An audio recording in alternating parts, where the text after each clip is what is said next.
નમસ્કાર વિદ્યાર્થી મિત્રો, સરસ્વતી શિશુકુંજ વગવાલા બોરસદ આપનું હાર્દિક સ્વાગત કરે છે। Standard 9 English medium, subject Sanskrit, video number 20।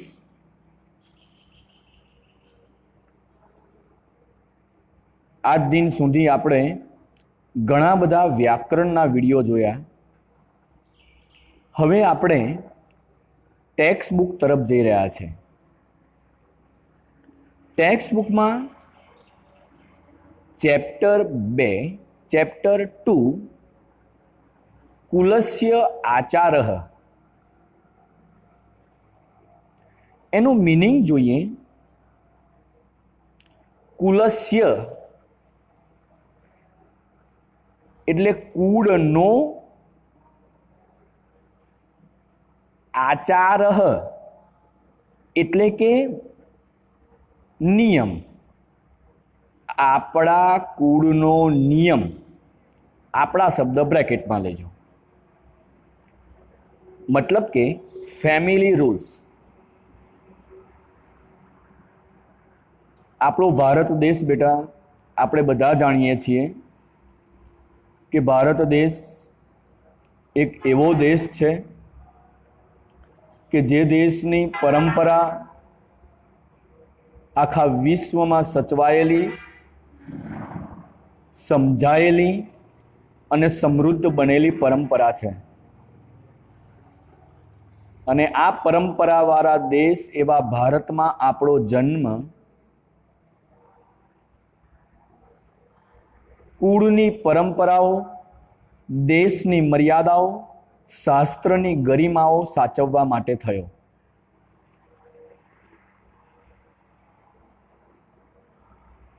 પોતાના કુળના નીતિ નિયમોને પાળવા માટે, પોતાના કુળના સંસ્કારોને પાળવા માટે,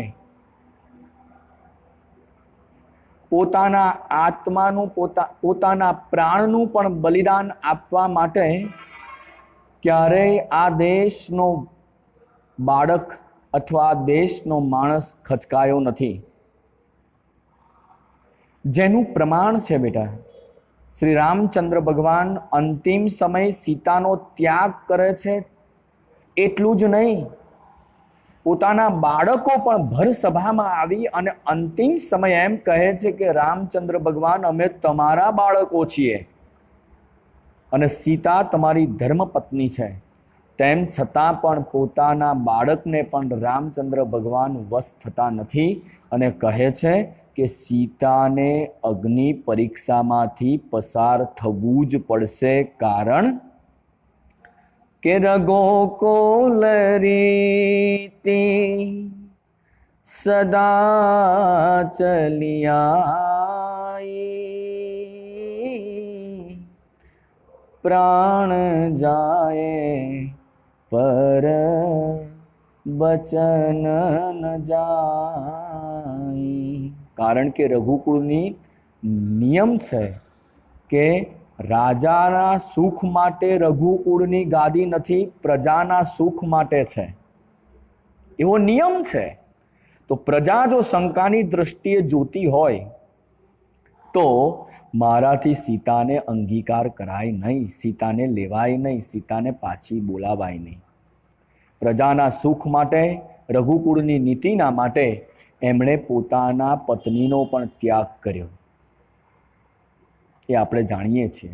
એ કુળની પરંપરા માટે આટલું બલિદાન આપનાર રામચંદ્ર ભગવાન એ હિન્દુસ્તાનમાં જન્મ્યા અને એમણે કુળ પરંપરાને સાચવવા માટે શું શું કરવું જોઈએ એનું પૂરેપૂરું આપણને જીવી અને વૃત્તાંત સમજાવ્યું। હવે એવી જ કોઈક વાતને લઈને આવનારો આપણો આ પાઠ્યાંશ છે। કુળની મર્યાદાઓ સાચવીએ તો જ જીવન સમૃદ્ધ અને સુખી બનશે, એવો અણસાર આપનારો આ આપણો પદ્યાંશ છે। હવે સાંભળો કે આ જગ્યાએ બાળક કયું બાળક છે? તો કે એક ચાતક પક્ષી છે. એ ચાતક પક્ષીના બાળકના જીવનમાં બહુ મોટું વિઘ્ન આવીને ઊભું રહે છે. આપણને બધાને ખબર છે કે ચાતક પક્ષી એ હંમેશને માટે વરસાદનું જ પાણી પીવે છે, રેઇન વોટર જ પીવે છે. તો આ રેઇન વોટર પીનારું ચાતક પક્ષી પોતે 1 વર્ષ સુધી વરસાદ નથી વરસ્યો. તો 1 વર્ષ સુધી વરસાદ નથી વરસ્યો તો એ ચાતક પક્ષી જાતે સહન કરે છે, પરંતુ પોતાનું બાળક કેમ સહન કરી શકે? એટલે બાળક એક સહનશીલતા છોડી અને મા જોડે જાય છે અને માને કહે છે, હે મા, તમે એક કામ કરો ને, મને પાણી પીવાની છૂટ આપો, મારાથી તરસ વેઠાતી નથી, હું તળાવનું પાણી પી આવું. ત્યારે પોતાના બાળકને પોતાની મા પોતે શું કરે છે?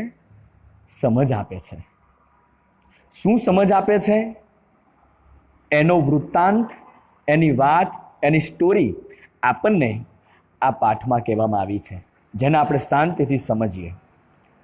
તો ચેપ્ટર 2 પુલસ્ય આચારઃ, કુળનો આચાર, ફેમિલી રૂલ્સ, એનો પહેલો જ પ્રોસ, ઇટ મીન્સ કે પહેલું પાઠ્યાંશ. પહેલું પાઠ્યાંશ શું કહે છે જુઓ. હું અહીંયા આગળ બોલું છું બેટા, તમારી નજર બરાબર પેરેગ્રાફ પર હોવી જોઈએ. પેરેગ્રાફ આપણો કયો છે એને જો હું હાઇલાઇટ કરું છું એકવાર, આ તમારો પેરેગ્રાફ છે. આ પેરેગ્રાફને હું 1 બાય બોલતો જઈશ. એને શાંતિથી બેટા એક શબ્દો તમે સમજતા જજો. બધું જ મેં તમને ગ્લોસરી પણ આપી છે, એનું ટ્રાન્સલેશન પણ મેં તમને આપ્યું છે, એટલે તમને કોઈ વધારે પડતું જોખમ નહીં લાગે સમજવામાં. તો હવે સાંભળો બેટા, પહેલું જ સેન્ટેન્સ છે પેરેગ્રાફમાં જુઓ.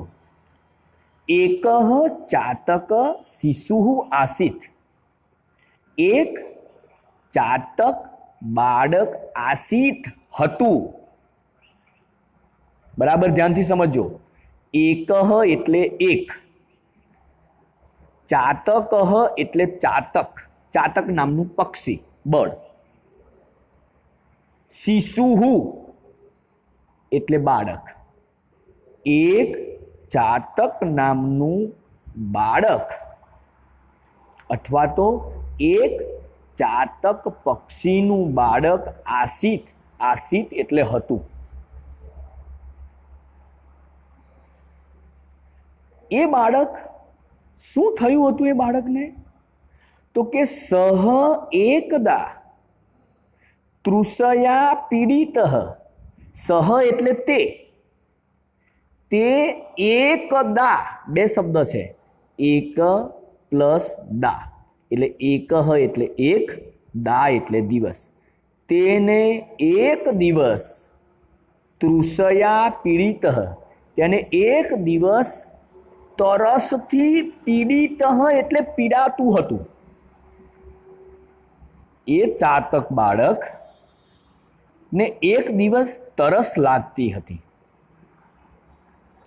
અને જેવી તરસથી એ પીડાતું હતું, તરત જ એ બાળક કોની જોડે જાય છે?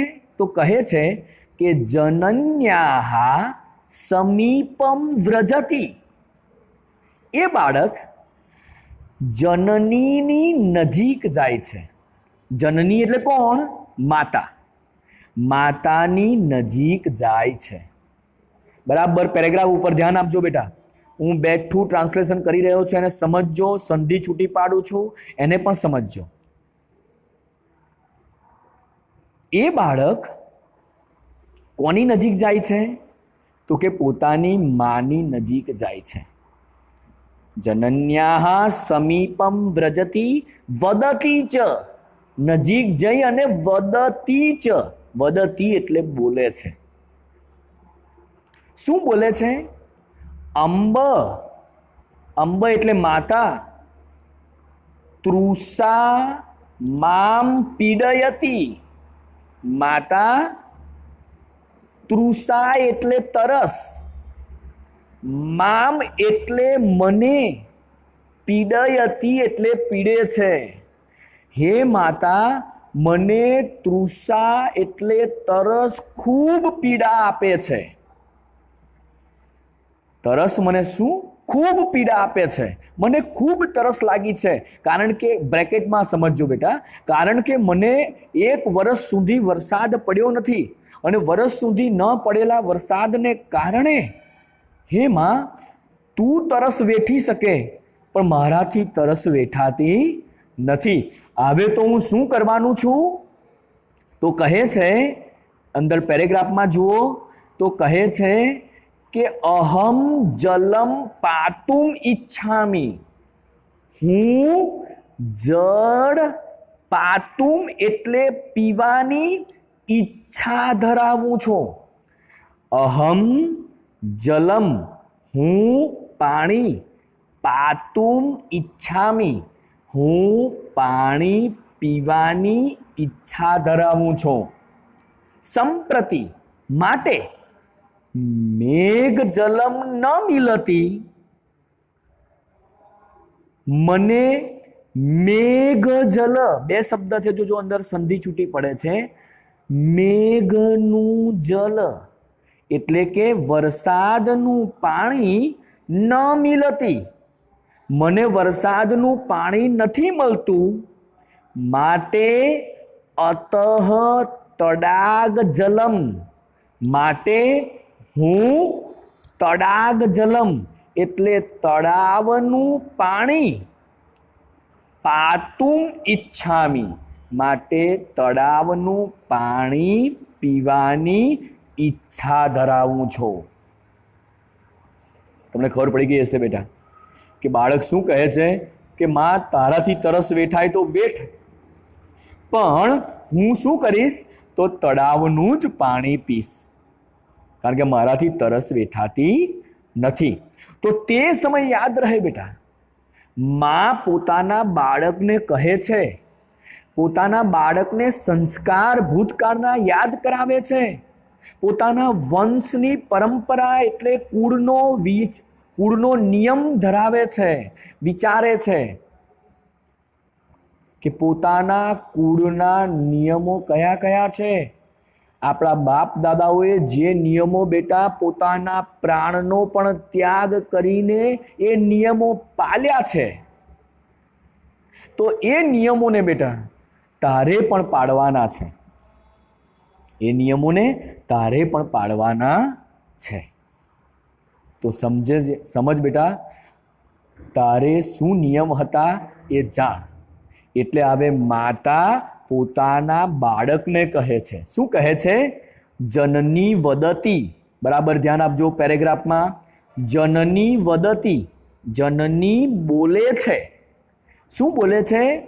બાલ વયમ તુ મેઘ જલમ એવ પીબામહ. બાળક, વયમ તુ એટલે આપણે બધા, મેઘ જલમ, મેઘ એટલે વરસાદનું પાણી, પીબામહ આપણે વરસાદનું પાણી પીનારા છીએ. તડાગ જલમ ન પીબામહ, તળાવનું પાણી નથી પીતા.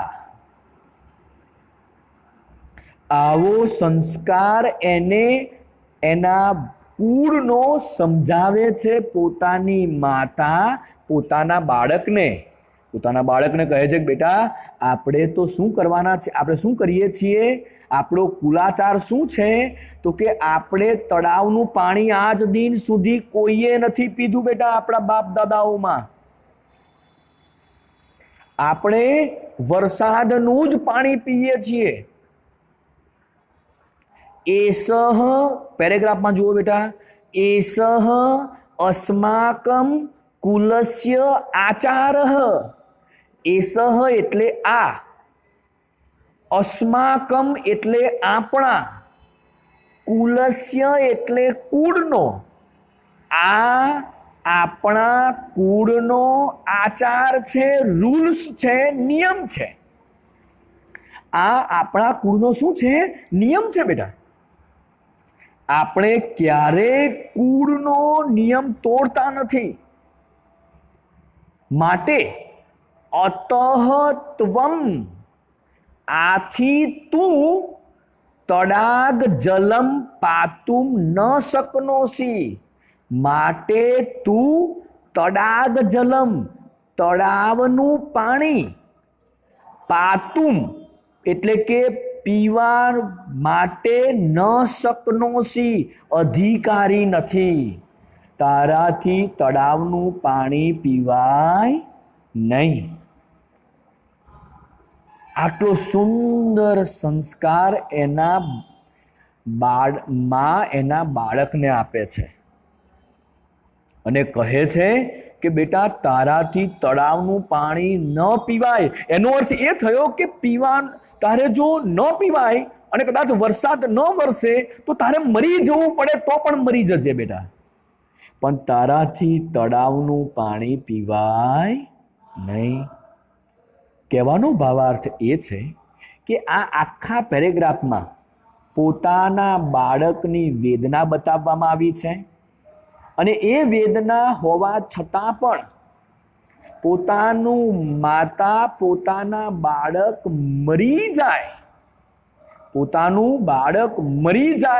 તો પણ કુળના સંસ્કારોનું ધ્યાન રાખવું જ જોઈએ એવા પોતે કુળના નિયમો એને સમજાવે છે. વિચાર કરો એ ભૂતકાળ કેવો છે. ભૂતકાળ નહીં, અત્યારે પણ એ ચાતક પક્ષી પોતે વરસાદી જ પાણી પીવે છે બેટા. તો વિચાર કરો, પક્ષી પોતાના કુળના નીતિ નિયમો જો આટલા પાળતા હોય એટલું જ નહીં, પોતાના બાળક જોડે પડાવતા પણ હોય તો યાદ રહે, દરેક મા બાપે પોતાના બાળકને પોતાના કુળની વાતો કહેવી જ જોઈએ અને જોડે જોડે બાળકનો પણ એટલો જ ધર્મ બને કે એણે પણ પોતાના મા બાપની વાત સાંભળી અને પોતાના કુળના નીતિ નિયમો પાળવા જ જોઈએ. પોતાના કુળમાં એવો નિયમ હોય કે ક્યારેય કોઈ મા બાપ પોતાના વડીલો કહે અને જે પ્રમાણે આંગુલી નિર્દેશ કરે એ જ પ્રમાણે લગ્ન ગ્રંથિથી જોડાવવું જોઈએ.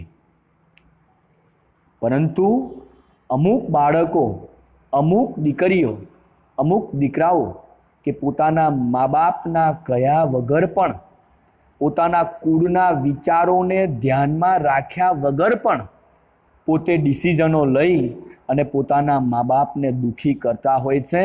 ધ્યાન રહે, મા બાપના પાલનમાં ન રહેલા બાળકો એ ભવિષ્યમાં અંતિમ સમય પોતે પોતાના કર્મના બંધનવાળા બની અને પોતે દુઃખી બનતા હોય છે. પુસ્તકો વાંચો એ જરૂરી છે, પણ જોડે જોડે સમાજને પણ વાંચજો. આપણા સમાજમાં આવા કેટલા ઉદાહરણો હશે, એક્ઝામ્પલ હશે બેટા, કે જેણે પોતાના મા બાપના કયામાં નથી રહ્યા અને પોતે ધાર્યા કામો કર્યા છે, પોતાના ધાર્યા કામ કર્યા છે, એ ભવિષ્યમાં બેટા દુઃખી થયા છે. આ વાત આપણને એક ચાતક પક્ષીના ઉદાહરણ દ્વારા પહેલા પેરેગ્રાફમાં સમજાવવામાં આવે છે. હજુ પાછળના 2 પેરેગ્રાફ બાકી છે, તો એ 2 પેરેગ્રાફને આપણે આવતા વિડીયોમાં જોઈશું. ભલે તમારી જોડે પુસ્તક ન હોય, પુસ્તક હોવું જરૂરી છે, પણ સંસ્કૃતનું પુસ્તક ભલે ન હોય, પણ આપણે જે આ પીડીએફ બનાવી છે એ પીડીએફમાં જ બધું આપણે મેન્શન કર્યું છે. તો તમે જોઈ શકો છો કે આ પીડીએફમાં મેં પેરેગ્રાફનું ટ્રાન્સલેશન કર્યું છે. એ ટ્રાન્સલેશનને મેં વર્ડ મિનિંગ પણ, જેને તમે ગ્લોસરી કહો છો, ગ્લોસરી પણ મેં ઇંગ્લિશમાં એની આપી છે. તદુપરાંત મેં જે ટ્રાન્સલેશન કર્યું એ ટ્રાન્સલેશન પણ મેં આપ્યું છે અંદર એ પેરેગ્રાફનું જ, અને એ ટ્રાન્સલેશન પણ મેં તમને ઇંગ્લિશમાં આપ્યું છે. એ ઇંગ્લિશમાં આપેલું ટ્રાન્સલેશન શાંતિથી વાંચજો, સમજજો. ગ્લોસરીમાં મેં તમને સ્પેલિંગો આપ્યા છે, એને પણ સમજજો. અને મિત્રો, તમને આ પેરેગ્રાફ તમને સમજ પડી જ હશે એવું હું માનું છું. નાની એવી વાત આ પેરેગ્રાફમાં કહી છે, અને એટલું સમજ્યા પછી હવે મેં નીચે બેટા હોમવર્ક મૂક્યું છે, એ હોમવર્કને સમજજો.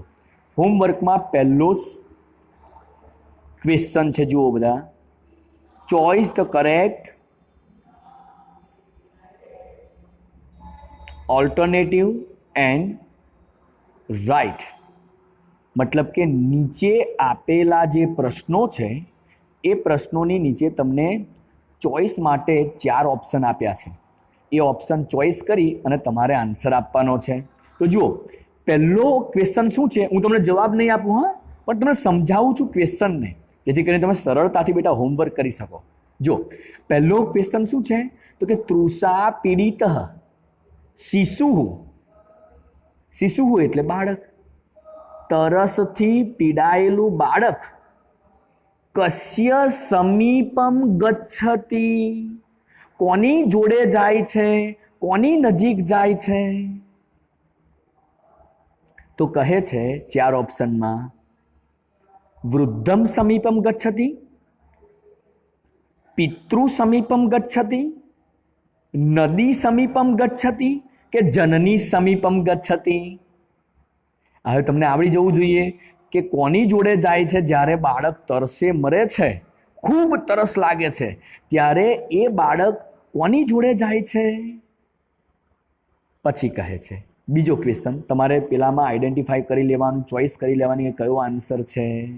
હું જવાબ નહીં કહું બેટા, પણ જવાબ તમને આવડી જ ગયો હશે, હું માનું છું.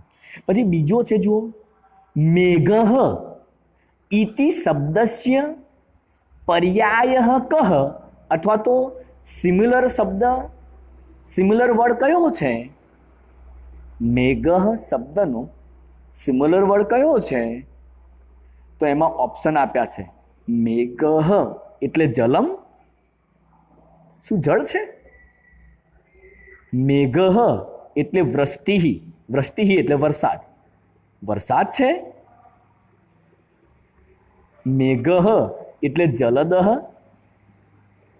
મેઘ એટલે ગગનમ, ગગનમ એટલે આકાશ, જલદઃ એટલે જળનું સ્થાન, તળાવ છે, નદી છે, સમુદ્ર છે તે. બરાબર? તો આ 4 ઓપ્શનમાં તમને ખ્યાલ આવી જવો જોઈએ કે મેઘ એટલે જલમ, મેઘ એટલે વૃષ્ટિ, મેઘ એટલે જલદઃ કે મેઘ એટલે ગગનમ. સિમિલર શું છે એ તમને પૂછે છે, એનો આન્સર તમારે જોવાનો બેટા. બરાબર? આપણે સિમિલારિટી ઉપર પેરેગ્રાફ મેં બોલ્યો ત્યારે હું બોલતો ગયો હતો, સમજાવતો હતો ત્યારે. બરાબર? ન ખબર પડે તો વિડીયો વારંવાર જોજો, વારંવાર સમજજો, બરાબર સમજજો, અને ત્યાર પછી હોમવર્ક જોવા માટે બેસજો બેટા. બરાબર? એમાં કોઈ પણ પ્રકારનું ઉતાવળાપણું ન કરશો. પછી ક્વેશ્ચન 2. ક્વેશ્ચન 2 શું છે જુઓ બેટા, કે answer the following question in Sanskrit. નીચે આપેલા ક્વેશ્ચનને સંસ્કૃતમાં આન્સર આપો એવું કહે છે, અને એનો 1 માર્ક્સ છે. જુઓ, તો જો પહેલો પ્રશ્ન શું છે, તો કહે છે કે કહ તૃષયા પીડિત આસીત. કહ એટલે કોણ, તૃષયા એટલે તરસથી, કોણ તરસથી પીડાયેલું હતું? જવાબ તમારી જોડે છે, પણ પ્રશ્ન એ થાય કે સાહેબ અમને સંસ્કૃતમાં પ્રશ્ન કેવી રીતે લખીએ? તો બેટા એક તમને ટિપ્સ આપું. જો કહ શબ્દ છે, આખા પ્રશ્ન વાક્યમાં કહ શબ્દ છે, જોયો તમે? તો એ કહ શબ્દ એ ક્વેશ્ચન વર્ડ છે. તો ક્વેશ્ચન વર્ડની જગ્યાએ આન્સર વર્ડ મૂકી દો, અને પાછળનું તૃષયા પીડિત આસીતે બેઠું મૂકી દો બેટા. ઇટ મીન્સ કે તમારો આન્સર થઈ જશે. સમજી ગયા? તમારે શું ધ્યાન આપવાનું કે ક્વેશ્ચન પૂછાયો હોય એ ક્વેશ્ચનમાં ક્વેશ્ચન વર્ડ કયો છે એ જોઈ લેવાનું, અને એની જગ્યાએ તમારે આન્સર વર્ડ મૂકી અને બેઠું તમારે લખી લેવાનું. બીજો પ્રશ્ન છે, જુઓ બેટા, ચાતક શિશુ કિમ પાતુમ ન અર્હતિ. ચાતક શિશુ એટલે ચાતક બાળક શું પીવાની ઈચ્છા નથી ધરાવતું અથવા આશા નથી રાખતું? ચાતક શિશુને હવે શેની આશા નથી? બરાબર. તો જુઓ ક્વેશ્ચન વર્ડ કયો છે? કિમ. તો કિમની જગ્યાએ તમારે શું મૂકી દેવાનું? Answer word. એટલે તમારો સંસ્કૃતમાં આન્સર થઈ જશે. ખબર પડી ગઈ વાતને? હવે ત્રીજો ક્વેશ્ચન છે, જુઓ શાંતિથી સમજો બેટા. એવું કહે છે એની ઇન્સ્ટ્રક્શન કે answer the following question in English. નીચે આપેલા પ્રશ્નને ઇંગ્લિશમાં જવાબ આપો, આન્સર આપો. તો શું કહે છે? વોટ ડઝ કુલાચાર મીન્સ? કુલાચાર એટલે શું? પહેલા જ પેરેગ્રાફમાં આપ્યું છે. પહેલા જ પેરેગ્રાફમાં બેટા 2 માર્ક્સનો છે. જુઓ પહેલા જ પેરેગ્રાફમાં આપેલો છે. એટલે 2 માર્ક્સનો હોય તો ઓછામાં ઓછો 7-8 લીટીમાં એક પેરેગ્રાફ તો લખવો જ પડે બેટા ઇંગ્લિશમાં. બરાબર. તો તમને જે સમજ પડી હોય, મેં તમને સમજાયું, તો તમને જે સમજ પડી હોય ફેમિલી રૂલ્સ અને રેગ્યુલેશનમાં, એ જ બેટા તમારે ઇંગ્લિશમાં લખવાનું છે. બરાબર. પછી આગળ કહે છે ચોથો, ઇટ મીન્સ કે 4th ક્વેશ્ચનની ઇન્સ્ટ્રક્શન શું છે કે એકહ ચાતક શિશુ ... એટલે અધૂરો રહેલો શ્લોક છે બેટા. ન શક્નોસી ઇતિ. બરાબર. પછી કહે છે કે એને આપણે શું કરવાનો છે? તો કે પેરેગ્રાફ ઇન ઇંગ્લિશ. બરાબર. એટલે કે એને આપણે કમ્પ્લીટ તો કરવાનો જ છે. એ જે એકહ ચાતક શિશુ ન શક્નોસી, એને આપણે કમ્પ્લીટ તો કરવાનો જ છે. ઇટ મીન્સ કે એને પૂર્ણ શ્લોક લખવાનો છે. પણ મને ખબર છે કે તમે પૂર્ણ શ્લોક શું કરશો? બેઠો જ ઉપર લખ્યો છે, તમે લખી દેશો. પણ એ ક્વેશ્ચનને મેં થોડોક ટ્વિસ્ટ કર્યો છે. શું કર્યું છે? તો એ ક્વેશ્ચનને તમારે મોઢે કરવાનો છે. કારણ કે આપણે જ્યારે પરીક્ષા પૂછાય છે ત્યારે સ્વાધ્યાયની અંદર આપેલા જે શ્લોકો છે એ શ્લોકોમાંથી જ પૂછાય છે એવો નિયમ પરીક્ષા કમિટીનો હોય છે બેટા.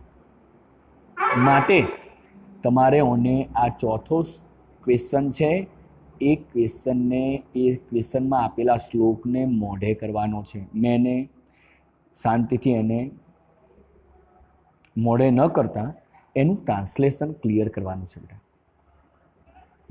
સમજો. એ ટૂંકમાં મારો કહેવાનો ભાવાર્થ કે ચોથો જે શ્લોક છે એને શાંતિથી બેટા સમજજો અને એ પ્રમાણે આન્સર આપવાનો પ્રયત્ન કરજો. એ પેરેગ્રાફ શાંતિથી તમારે લખવાનો છે. Manners the paragraph in English બેટા, એને સમજજો. ઓકે. તો મને આશા છે કે તમને આ પેરેગ્રાફ તમે શાંતિથી સમજી શક્યા હશો અને આન્સર પણ તમે સારી રીતે આપશો. જરૂરથી PDF બનાવી અને જરૂરથી તમે અમને મોકલી આપશો. એ જ આશા સાથે જય હિન્દ, જય ભારત.